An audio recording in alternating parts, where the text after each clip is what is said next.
السلام عليكم ومرحبا بالجميع. اليوم راح نسوي هذه القلادة.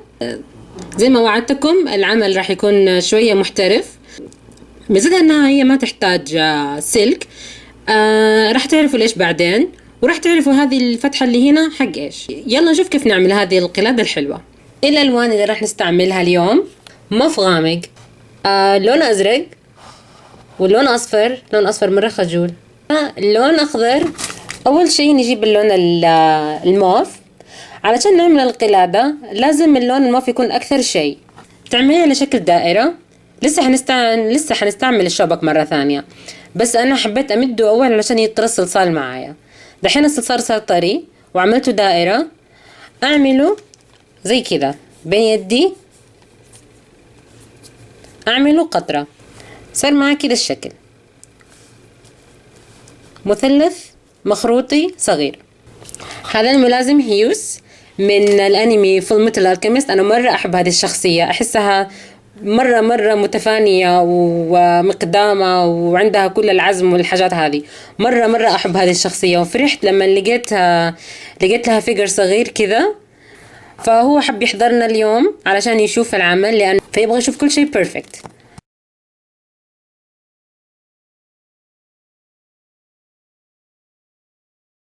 وبشويش بلطافة كذا تمرريها عليها علشان لا يفقد شكلها. ابغى شكلها يصير زي كذا. انا مهم كثير انه شغلك يكون نظيف من الامام والخلف. تجيبي اداة التنقيط، وانا لحد الحين ما قلت لك جيبي السلك، لانه في هذا العمل ما راح تحتاج السلك. تلفيه علشان خيط القطان راح يدخل هنا وتصير يتعلق فيه، بيصير بتعلق التعليقة من هنا. تنتبهي وانت تسوي زي كذا، ما تمدي كثير علشان لا يطلع من هنا، يطلع عندك أداة التنقيط وتخرب الشغل عليكي. وكمان انتبهي انه الصلصال ما يتقطع من جوا كمان، لانه مع الحركة يمكن يتقطع الصلصال زي هنا، زي كذا. يمكن اذا شايفة زي هنا شوية انقطع معايا، فأضبطه شوية واشتغل بشويش. بعدين تقلبيها حيكون معاكي شكل زي كذا. وانا قلت لك مهم الشغل يكون نظيف من ورا ومن الامام ومن الخلف. تلفيها وتنظفيه. اذا خلصتي خلاص تجيبي الشبك مرة ثانية وتمديها مرة واحدة، لانه شفتي كيف يدك جات على هنا وهنا تغير شكلها شوية. نيجي حق وقت التزيين.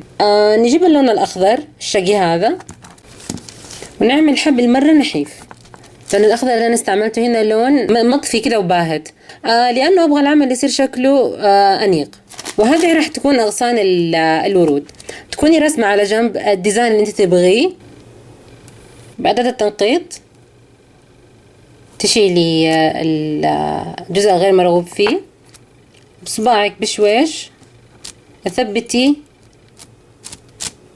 الحبل الصلصال.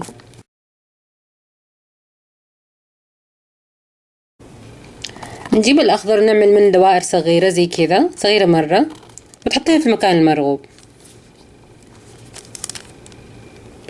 وبعد كده تشكليها عشان يصير شكلها زي كأنها ورقة.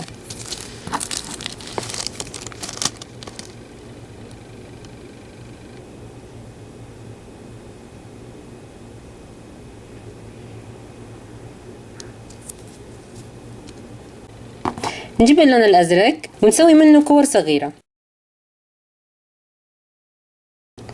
وهذه الكور راح تكون البتلات حقت الورود.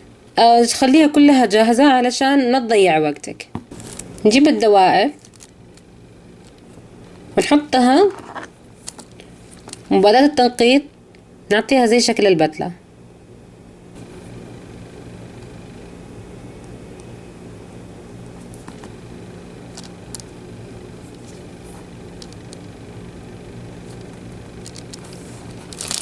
زي كذا. خلصنا الورود. نيجي دحين للون الأصفر. نجيب الأصفر الخجول وناخذ منه بس شوية.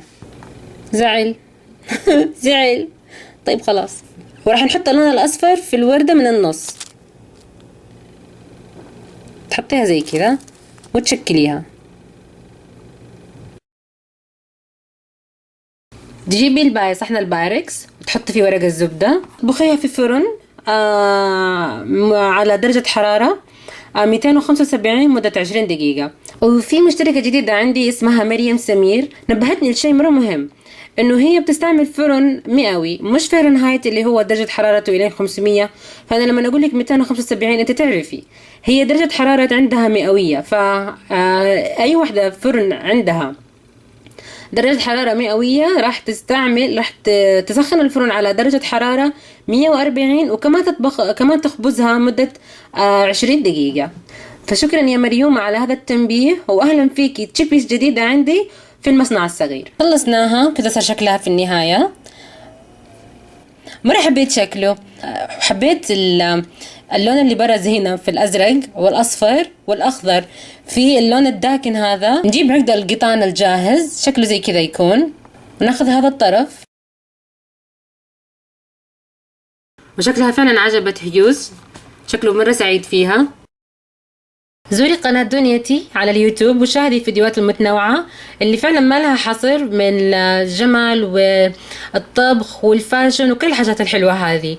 زوري قناة أختي ميوة فلاور لفن الأظافر، وزوري قناة أختي سايا لتعليم الرسم، سايا آرت. كانت معكم مايا من ميني كلاي فاكتوري، ومع السلامة.